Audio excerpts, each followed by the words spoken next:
Hello' everyone, সকলোকে স্বাগতম জনাইছোঁ লাভলি ষ্টাডিজ ইউটিউব চেনেলৰ নতুন এটা ভিডিঅ'লৈ। আজি আমি আসাম পুলিচ এবি আৰু ইউপি পৰীক্ষাৰ বাবে কেইটামান অতি গুৰুত্বপূৰ্ণ কুৱেশ্যন এনচাৰ লৈ আহিছোঁ। সেই কুৱেশ্যন এনচাৰৰ বিষয়ে আজি আলোচনা কৰিম।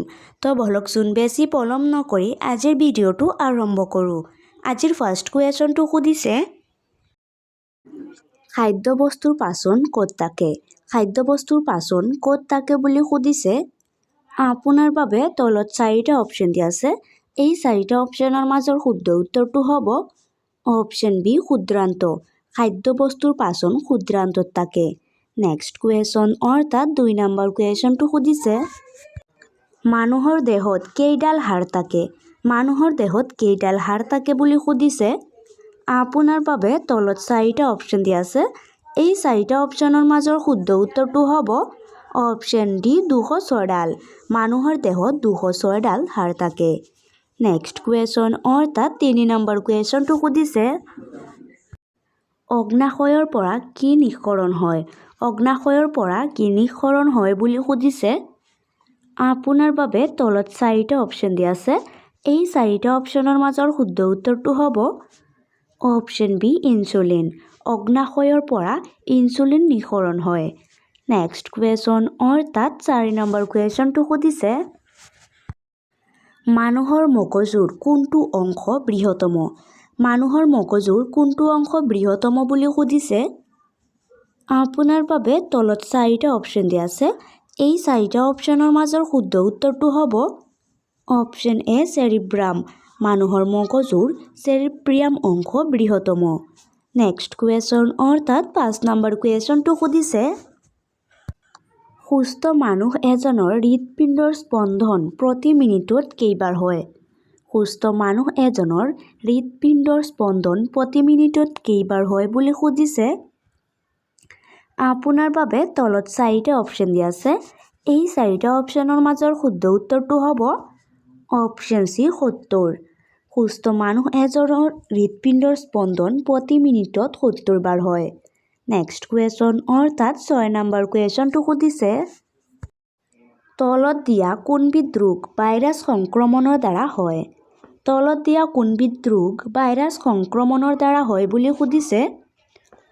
আপোনাৰ বাবে তলত 4টা অপশ্যন দিয়া আছে। এই 4টা অপশ্যনৰ মাজৰ শুদ্ধ উত্তৰটো হ'ব অপশ্যন ডি সৰু আই বসন্ত। তলত দিয়া সৰু আই বসন্ত ৰোগ ভাইৰাছ সংক্ৰমণৰ দ্বাৰা হয়। নেক্সট কুৱেশ্যন অৰ্থাৎ 7 নম্বৰ কুৱেশ্যনটো সুধিছে, কিহৰ অভাৱত বহুমূত্ৰ ৰোগ হয়? কিহৰ অভাৱত বহুমূত্ৰ ৰোগ হয় বুলি সুধিছে। আপোনাৰ বাবে তলত 4টা অপশ্যন দিয়া আছে। এই 4টা অপশ্যনৰ মাজৰ শুদ্ধ উত্তৰটো হ'ব অপশ্যন এ ইনচুলিন। ইনচুলিনৰ অভাৱত বহুমূত্ৰ ৰোগ হয়। নেক্সট কুৱেশ্যন অৰ্থাৎ 8 নম্বৰ কুৱেশ্যনটো সুধিছে, তলত দিয়া কোনটো মূল বাবৰ ওপৰত ডাৰউইনৰ মতবাদ প্ৰতিষ্ঠিত নহয়? তলত দিয়া কোনটো মূল বাবৰ ওপৰত ডাৰউইনৰ মতবাদ প্ৰতিষ্ঠিত নহয় বুলি সুধিছে। আপোনাৰ বাবে তলত 4টা অপশ্যন দিয়া আছে। এই 4টা অপশ্যনৰ মাজৰ শুদ্ধ উত্তৰটো হ'ব অপশ্যন এ প্ৰজনন হ্ৰাস। প্ৰজনন হ্ৰাস মূল বাবৰ ওপৰত ডাৰউইনৰ মতবাদ প্ৰতিষ্ঠিত নহয়।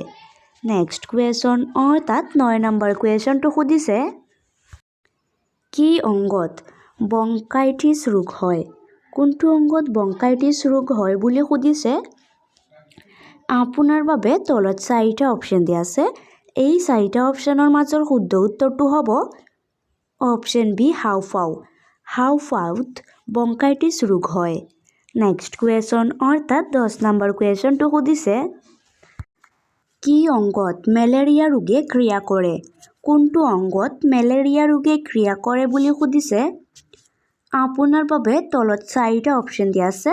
এই 4টা অপশ্যনৰ মাজৰ শুদ্ধ উত্তৰটো হ'ব অপশ্যন এ প্লীহা। প্লীহা অংগত মেলেৰিয়া ৰোগে ক্ৰিয়া কৰে। নেক্সট কুৱেশ্যন অৰ্থাৎ 11 নম্বৰ কুৱেশ্যনটো সুধিছে, লিউকোমিয়া ৰোগ ক'ত হয়? লিউকোমিয়া ৰোগ ক'ত হয় বুলি সুধিছে। আপোনাৰ বাবে তলত 4টা অপশ্যন দিয়া আছে। এই 4টা অপশ্যনৰ মাজৰ শুদ্ধ উত্তৰটো হ'ব অপশ্যন বি তেজত। লিউকোমিয়া ৰোগ তেজত হয়।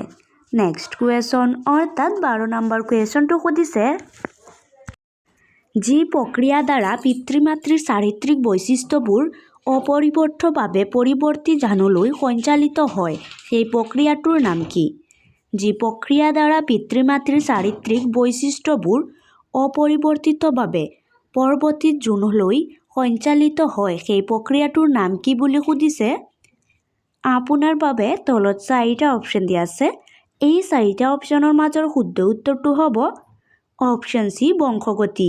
যি প্ৰক্ৰিয়া দ্বাৰা পিতৃ মাতৃৰ চাৰিত্ৰিক বৈশিষ্ট্যবোৰ অপৰিৱৰ্তিতভাৱে পৰৱৰ্তী জোনলৈ সঞ্চালিত হৈ সেই প্ৰক্ৰিয়াটোৰ নাম হৈছে বংশগতি। নেক্সট কুৱেশ্যন অৰ্থাৎ 13 নম্বৰ কুৱেশ্যনটো সুধিছে বংশগতিৰ বাহক কাক বোলে? বংশগতিৰ বাহক কাক বোলে বুলি সুধিছে। আপোনাৰ বাবে তলত 4টা অপশ্যন দিয়া আছে। এই 4টা অপশ্যনৰ মাজৰ শুদ্ধ উত্তৰটো হ'ব অপশ্যন চি ক্ৰমজম। বংশগতিৰ বাহক ক্ৰমজমক বোলে। নেক্সট কুৱেশ্যন অৰ্থাৎ 14 নম্বৰ কুৱেশ্যনটো সুধিছে মানুহৰ হৃদপিণ্ডটো কোনটো কোঠালিত অশুদ্ধ তেজ থাকে? মানুহৰ হৃদপিণ্ডত কোনটো কোঠালিত অশুদ্ধ তেজ থাকে বুলি সুধিছে। আপোনাৰ বাবে তলত 4টা অপশ্যন দিয়া আছে। এই 4টা অপশ্যনৰ মাজৰ শুদ্ধ উত্তৰটো হ'ব অপশ্যন এ সু অলিন্দ।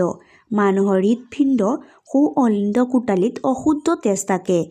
নেক্সট কুৱেশ্যন অৰ্থাৎ 15 নম্বৰ কুৱেশ্যনটো সুধিছে তলত দিয়া কোনটো শ্বেতকণাই এন্টিবডি উৎপন্ন কৰে?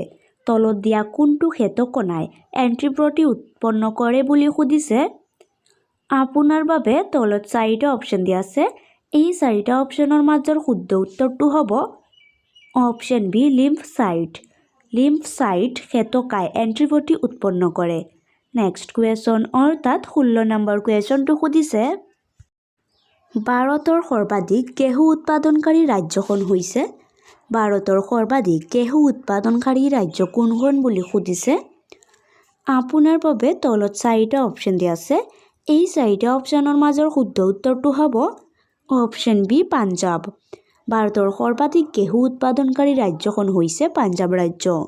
নেক্সট কুৱেশ্যন অৰ্থাৎ 17 নম্বৰ কুৱেশ্যনটো সুধিছে ভাৰতৰ কোনখন ৰাজ্যত আটাইতকৈ বেছি কফি উৎপাদন হয়?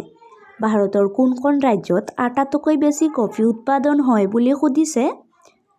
আপোনাৰ বাবে তলত 4টা অপশ্যন দিয়া আছে। এই 4টা অপশ্যনৰ মাজৰ শুদ্ধ উত্তৰটো হ'ব অপশ্যন এ কৰ্ণাটক। ভাৰতৰ কৰ্ণাটক ৰাজ্যত আটাইতকৈ বেছি কফি উৎপাদন হয়। নেক্সট কুৱেশ্যন অৰ্থাৎ 18 নম্বৰ কুৱেশ্যনটো সুধিছে তলৰ কোন প্ৰকাৰৰ আহজাতীয় শস্যৰ উৎপাদনত ভাৰত আগবঢ়া?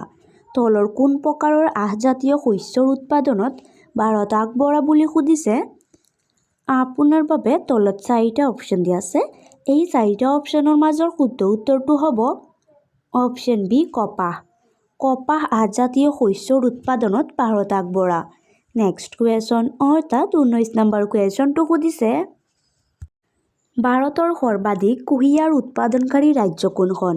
ভাৰতৰ সৰ্বাধিক কুঁহিয়াৰ উৎপাদনকাৰী ৰাজ্য কোনখন বুলি সুধিছে। আপোনাৰ বাবে তলত 4টা অপশ্যন দিয়া আছে। এই 4টা অপশ্যনৰ মাজৰ শুদ্ধ উত্তৰটো হ'ব অপশ্যন চি উত্তৰ প্ৰদেশ। ভাৰতৰ সৰ্বাধিক কুঁহিয়াৰ উৎপাদনকাৰী ৰাজ্য হৈছে উত্তৰ প্ৰদেশ। নেক্সট কুৱেশ্যন অৰ্থাৎ 20 নম্বৰ কুৱেশ্যনটো সুধিছে তলৰ কোন প্ৰকাৰৰ মাটি কপাহ খেতিৰ বাবে উপকাৰী? তলৰ কোন প্ৰকাৰৰ মাটি কপাহ খেতিৰ বাবে উপকাৰী বুলি সুধিছে। আপোনাৰ বাবে তলত 4টা অপশ্যন দিয়া আছে। এই 4টা অপশ্যনৰ মাজৰ শুদ্ধ উত্তৰটো হ'ব অপশ্যন বি কলা মাটি। কলা মাটি কপাহ খেতিৰ বাবে উপকাৰী।